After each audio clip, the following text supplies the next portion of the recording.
What's up guys, my name's Liam, and in today's video we're going to be talking about the brand new G-Wolves Fenrir Max 8K, one of the sons of Loki. And honestly, this is one of my favorite fingertip grip gaming mice to come out from G-Wolves in recent times. So in this video, I'm going to be breaking down how my experience has been with this so far, how it stacks up versus some of the competition out there, and hopefully by the end of this video, I will be able to help you decide whether or not this could possibly be the perfect gaming mouse for you.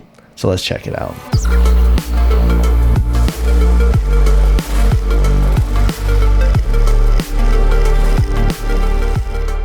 And before we get started today, I did want to let you know that this was sent out to me. However, everything you'll be hearing in this video is going to be my own words and my own opinions. Included inside the box, I'm just going to kind of breeze through some of this stuff here really quick since I've gone over these things many times in the past. And there's so much stuff that do come included with these mice. 4 bags of this additional molding clay. You get bigger skates, smaller dot skates, stickers, grips, 2 sets of USB-C to USB Type A cables, a carrying case with a carrying strap in there. You get a storage bag for the mouse.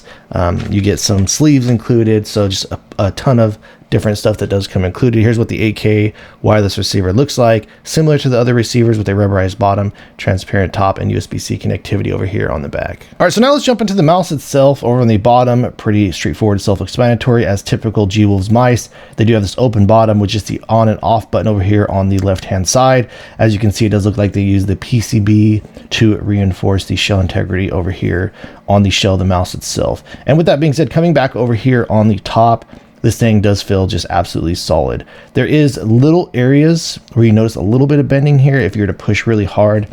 However, that's only if I'm really trying to inspect it and get down here and dig deep in it. The entire time that I've been holding it, you don't notice any of the type of bending or anything like that. So the shell on this does feel really solid in the hands. As far as this honeycomb type filling does go on the outside of this mouse, just for this mouse in particular, with the size and shape of it and how you grip it, honestly, this honeycomb hasn't really been bothering me that much. Since there is no additional type of coating on here to give you any type of additional grip, I would say that these little honeycombs right here do actually provide you with some additional grip. I was just kind of going in testing out to other mice. I do prefer this style over having these holes in here.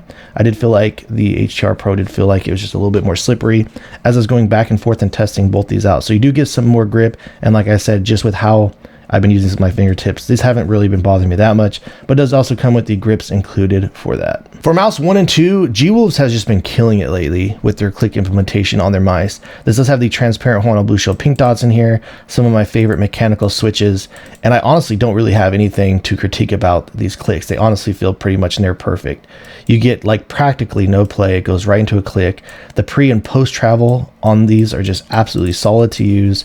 The implementation on this is fantastic, even very lightweight over here in the rear. This does have these aggressive grooves in mouse 1 and 2, but since this is a fingertip grip mouse, I really do like it, and it just kind of helps with the stability of the mouse for the way that I've been using this. And as you can see here, there's like no play going left or right on mouse 1 or 2. So honestly, these are some of the best mouse 1 and 2 implementations for a fingertip grip mouse for my preference that I've ever experienced. The scroll on this is rubberized, even though this is incredibly lightweight, so you do get nice grip with it. It has an incredibly low clearance, which I feel like is an advantage for this fingertip grip mouse, so you don't have to worry about it getting in the way or anything like that as you're trying to use it. And the accessibility for me has been pretty good.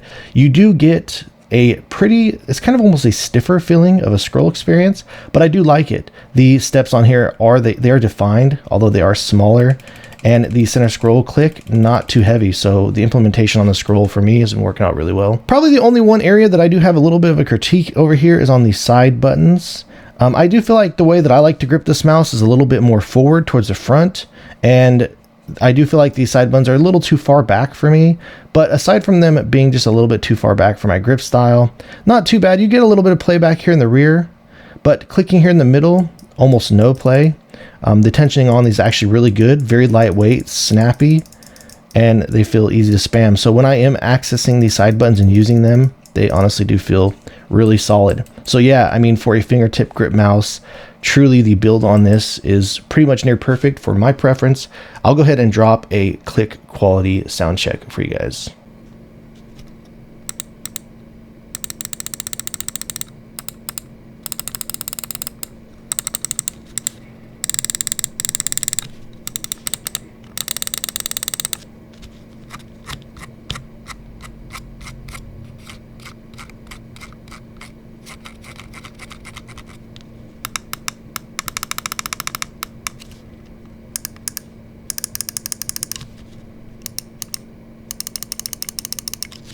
All right, so when it comes to the weight and balance, the weight is another thing about this that is very impressive. The one thing I do want to say about it though, however, is it is front heavy.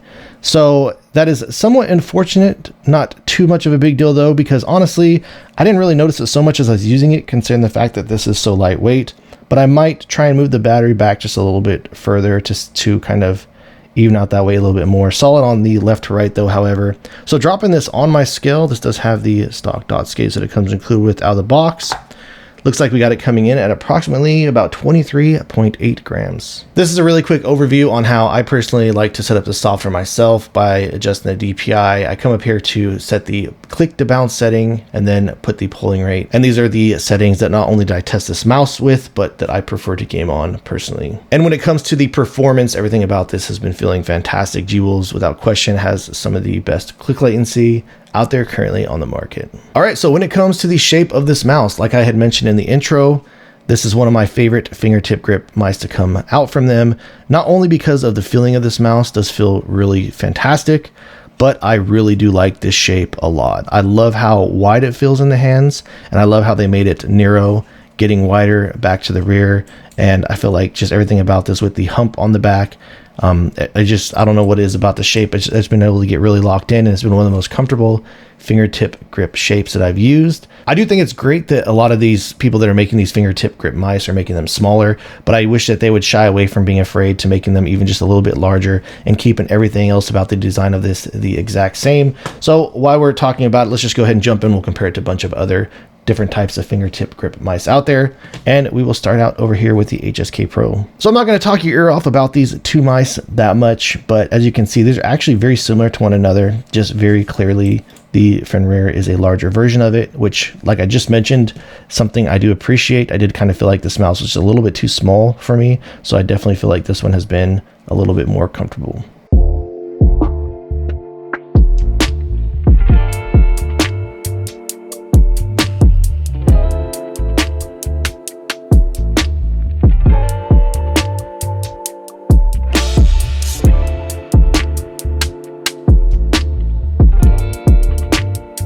So next up, we'll compare it to the HTR Pro, and these aren't really that far apart in the overall scale.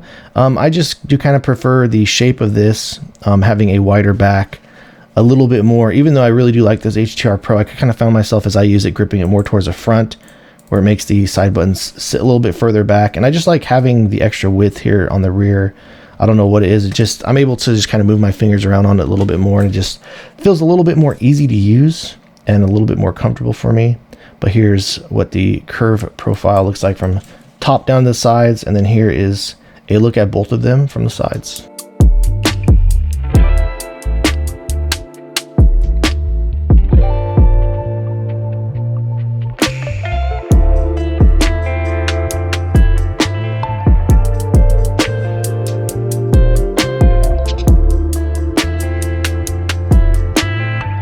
Next up, we'll look at it next to the HSK Plus. I really like the size of the HSK Plus, but breaking it down, the one thing I like is, or I didn't like, excuse me, on the HSK Plus, I didn't like how it was wider at the front and got more narrow at the rear. I really like the shape on the front rear a lot more, but as you can clearly see, the HSK Plus, when it comes to the width, I would say the front rear probably feels a little bit more wide, even back here in the rear. But aside from that, the HSK Plus does feel like a much larger mouse, and it is pretty clear to see putting them next to each other.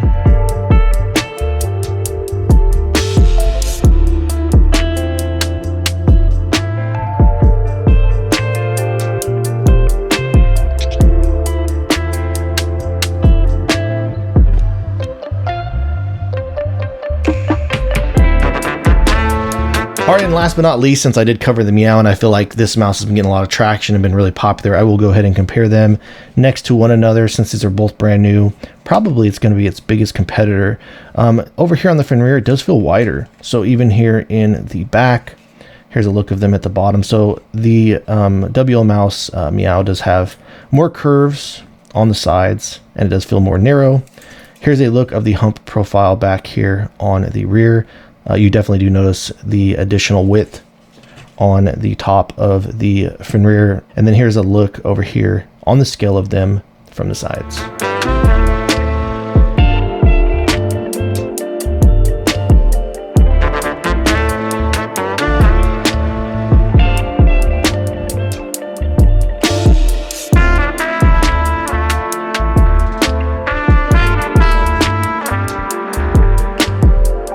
Alright guys, so that wraps things up on the Fenris, and as I've already mentioned to you, huge fan of this mouse. I really liked it. One of the most comfortable fingertip grip mice that I've used. Just a quick recap on some of the things that I talked about. This mouse is a little bit front heavy. I do feel like these side buttons are kind of a little far back for me. But aside from that, everything else about this mouse, I do kind of feel like they nailed down and pretty much got spot on. Really solid build quality. Love the way the clicks are, and it games really solid for me. And not only is the weight on this very impressive, everything about it I feel like is a really solid option for a fingertip grip mouse. So I would definitely recommend going and checking it out. And again, I would like to see perhaps G-Wolves come out with this mouse, just make it a little bit bigger in the future. But I would definitely say that this is one of G-Wolves' best as of yet. So if you guys have any additional questions or feel like I left anything out, please let me know in the comments down below. If you have enjoyed watching this video and are interested in seeing more videos like this in the future, please drop this video a like and subscribe to my channel. And thank you guys so much for watching.